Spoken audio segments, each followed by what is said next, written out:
সুপ্রিয় শিক্ষার্থীরা কেমন আছো সবাই? বাংলার নতুন আর একটা ক্লাস নিয়ে আমি তোমাদের সাথে চলে আসলাম, নাসিমুল হক। আজকে আমরা সমাস নিয়ে আলোচনা করব, আর অবশ্যই এত ছোট একটা ভিডিওতে পুরো সমাস নিয়ে আলোচনা করা সম্ভব না, তাই ছোট্ট দুটা জিনিস নিয়ে আমরা আলোচনা করব। সেটা হচ্ছে উপমান এবং উপমিত কর্মধারয় সমাস নিয়ে আমরা আলোচনা করব। কারণ আমার কাছে মনে হয়েছে যে শিক্ষার্থীরা সবচাইতে বেশি কনফিউজ থাকে যে কোনটা উপমান কর্মধারয় সমাস আর কোনটা হচ্ছে উপমিত কর্মধারয় সমাস। তো আশা করি আজকের এই ভিডিওটা দেখার পরে তোমাদের আর কারোর এই বিষয় নিয়ে কোনো রকম কনফিউশন থাকবে না। তো আমরা আজকে ক্লাসে চলে যাই। আমাদের যখন আমরা ছোটবেলায় স্কুলে শিখেছি, তখন আমাদেরকে সাধারণত শেখানো হতো এভাবে যে যদি ব্যাস বাক্যের মাঝে ন্যায় থাকে তাহলে সেটা হচ্ছে উপমান কর্মধারয় সমাস, আর যদি হচ্ছে ব্যাস বাক্যের শেষে ন্যায় থাকে তাহলে সেটা হচ্ছে উপমিত কর্মধারয় সমাস।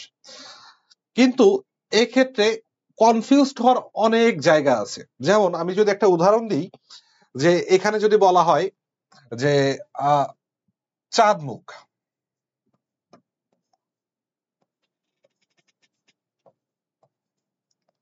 এখন এই চাঁদ মুখের ব্যাস বাক্য আসলে কি হবে?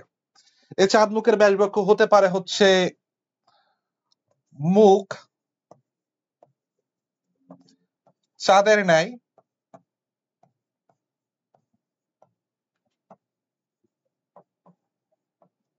আবার এভাবে আমরা করতে পারি চাঁদের ন্যায়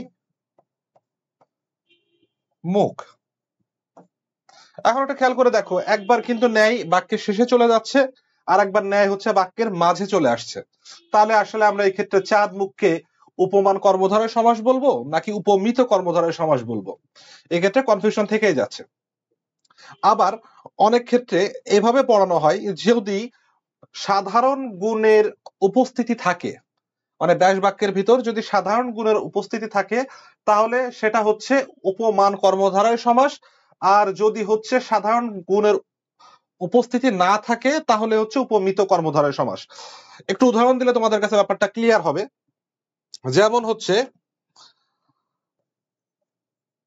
এই ক্ষেত্রে চাঁদ মুখ এর ব্যাস বাক্য হচ্ছে মুখ চাঁদের ন্যায় বা চাঁদের ন্যায় মুখ,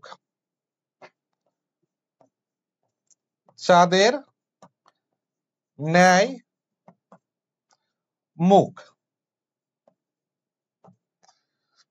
এই ক্ষেত্রে চাঁদের ন্যায় মুখ, মুখ কি চাঁদের ন্যায় সুন্দর নাকি কুৎসিত, এই কথাটা মানে সাধারণ গুণের কথাটা উল্লেখ নেই, শুধু মুখ চাঁদের ন্যায় উল্লেখ, মানে মুখ চাঁদের ন্যায় এই কথাটা বলা আছে। তাই এটাকে বলা হবে উপমিত কর্মধারয় সমাস। আর যদি আমরা এই জিনিসটা করি যে হচ্ছে তুষার শুভ্র,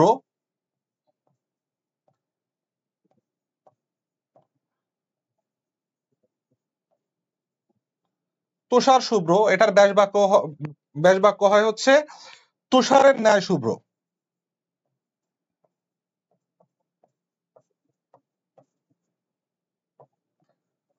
ন্যায় শুভ্র। আচ্ছা দেখো, চাঁদ মুখ চাঁদের ন্যায় মুখ, এখানে মুখ চাঁদের ন্যায় সুন্দর কুৎসিত এই ধরনের সাধারণ গুণের কথা উল্লেখ নেই। যেহেতু সাধারণ গুণের কথা উল্লেখ নেই তাহলে সেটা হবে উপমিত কর্মধারয় সমাস। মানে উপমিত কর্মধারয় সমাসে কি হবে? সাধারণ গুণের উল্লেখ থাকবে না, সাধারণ গুণ যেটা সেটা কি অনুপস্থিত থাকবে। আর উপমান কর্মধারয় সমাস যেমন হচ্ছে তুষারের ন্যায় শুভ্র, মানে কি তুষার যেমন সাদা তেমন সাদা, সাদা তো একটা গুণ, এটা কালার নির্দেশ করছে।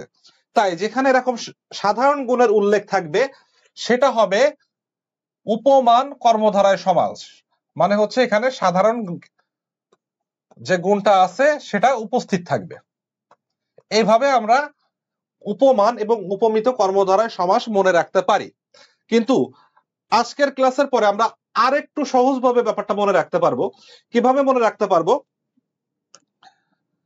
এই যে উপমান কর্মধারয় সমাসে আমরা দেখব যে এটা আসলে নাউন প্লাস অ্যাডজেক্টিভ দিয়ে হচ্ছে কিনা। মানে বিশেষ্য আর বিশেষণ দিয়ে যদি সমাসটা গঠিত হয় তখন আমরা সেটাকে বলবো উপমান কর্মধারায় সমাস। যেমন হচ্ছে এখানে ভ্রমর কৃষ্ণ, ভ্রমর কি? ভ্রমর হচ্ছে অবশ্যই বিশেষ্য মানে নাউন, আর কৃষ্ণ মানে কি? কালো, কালো হচ্ছে অ্যাডজেক্টিভ, তার মানে নাউন এবং অ্যাডজেক্টিভের সমাস হচ্ছে, তাই আমরা ভ্রমর কৃষ্ণ হবে উপমান কর্মধারয় সমাস। আবার কাজল কালো, কাজল হচ্ছে এখানে নাউন আর কালো হচ্ছে অ্যাডজেক্টিভ। কাজল তো হচ্ছে কাজল, আর কালো, কালো অবশ্যই একটা সাধারণ গুণ বা অ্যাডজেক্টিভ, তাই নাউন আর অ্যাডজেক্টিভের সমাস হচ্ছে বলে এটা হবে হচ্ছে উপমান কর্মধারয় সমাস। একইভাবে তুষার শীতল, শশ ব্যস্ত, শশ মানে খরগোশ আর ব্যস্ত, তো অবশ্যই খরগোশ হচ্ছে নাউন আর ব্যস্ত হচ্ছে অ্যাডজেক্টিভ, তাই নাউন আর অ্যাডজেক্টিভের সমাস হচ্ছে, তাই শশ ব্যস্ত হবে উপমান কর্মধারয় সমাস। একইভাবে যদি আমরা দেখি অরুণ রাঙা, অরুণ মানে সূর্য, আর সূর্য তো কি? অবশ্যই বিশেষ্য বা নাউন, আর রাঙা মানে লাল, তার মানে কি? এটা অবশ্যই অ্যাডজেক্টিভ, তার মানে নাউন প্লাস অ্যাডজেক্টিভের সমাস হচ্ছে, তাই অরুণ রাঙা হচ্ছে উপমান কর্মধারায় সমাস। একইভাবে ঘন শ্যাম, ঘনের ন্যায় শ্যাম আর কি, তাহলে ঘন হচ্ছে মেঘ, মেঘকে আমরা বলি ঘন, আর শ্যাম মানে কালো, কালো অবশ্যই হচ্ছে বিশেষণ, যেহেতু কালো একটা অবস্থা বোঝাচ্ছে, রং বোঝাচ্ছে, আর ঘন হচ্ছে মেঘ, মেঘ হচ্ছে নাউন, তার মানে এখানেও নাউন এবং অ্যাডজেক্টিভের সমাস হচ্ছে, তাই ঘন শ্যাম উপমান কর্মধারয় সমাস। তাহলে কি বোঝা গেল? যদি নাউন এবং অ্যাডজেক্টিভের সমাস হয় তাহলে হচ্ছে সেটা হবে উপমান কর্মধারয় সমাস। ঠিক একইভাবে যখন নাউন এবং নাউনের সমাস হবে, মানে এবার আর অ্যাডজেক্টিভ থাকবে না, দুটাই হবে নাউন, নাউন প্লাস নাউন যখন হবে তখন সেটাকে আমরা বলবো উপমিত কর্মধারয় সমাস।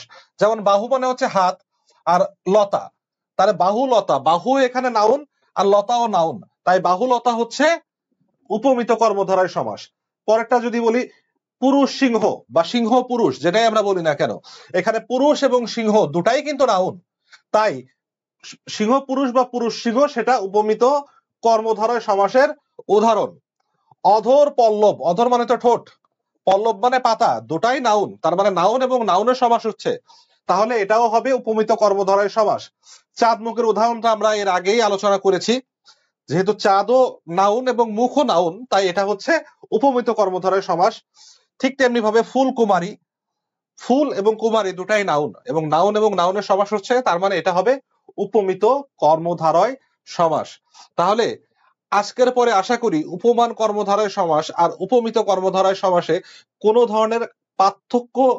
ধরনের পার্থক্য নির্ণয় করতে তোমাদের কোনো সমস্যা হবে না।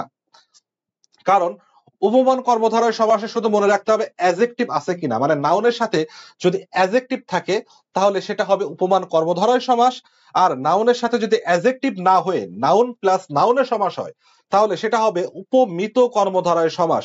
অর্থাৎ ব্যাস বাক্য না জেনেও, ব্যাস বাক্য নির্ণয় না করেও আমরা কিন্তু উপমান এবং উপমিত কর্মধারয় সমাস চিনতে পারবো।